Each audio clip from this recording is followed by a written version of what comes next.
Ang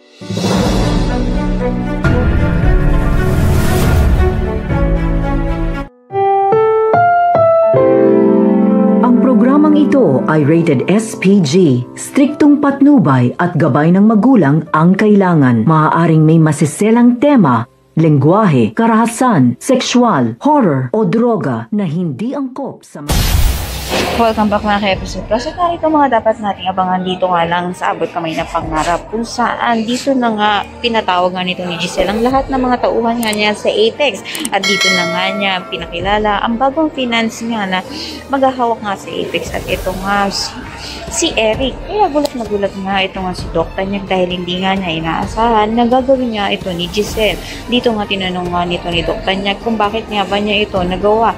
Nasabi nga nito ni Giselle na isang araw itong hiling ng kanyang anak, kaya naman hindi niya nga ito matatanggihan upang sabihin makasama niya na nga ito. At ngayon nga nasa Apex na nga itong sina Justine at si Eric, meron namang hindi magandang pinaplano ang mag-ama laban nga dito nga sa Apex. Ito na nga kaya ang paghihiganti nila. Ang lahat ng yan abangan natin.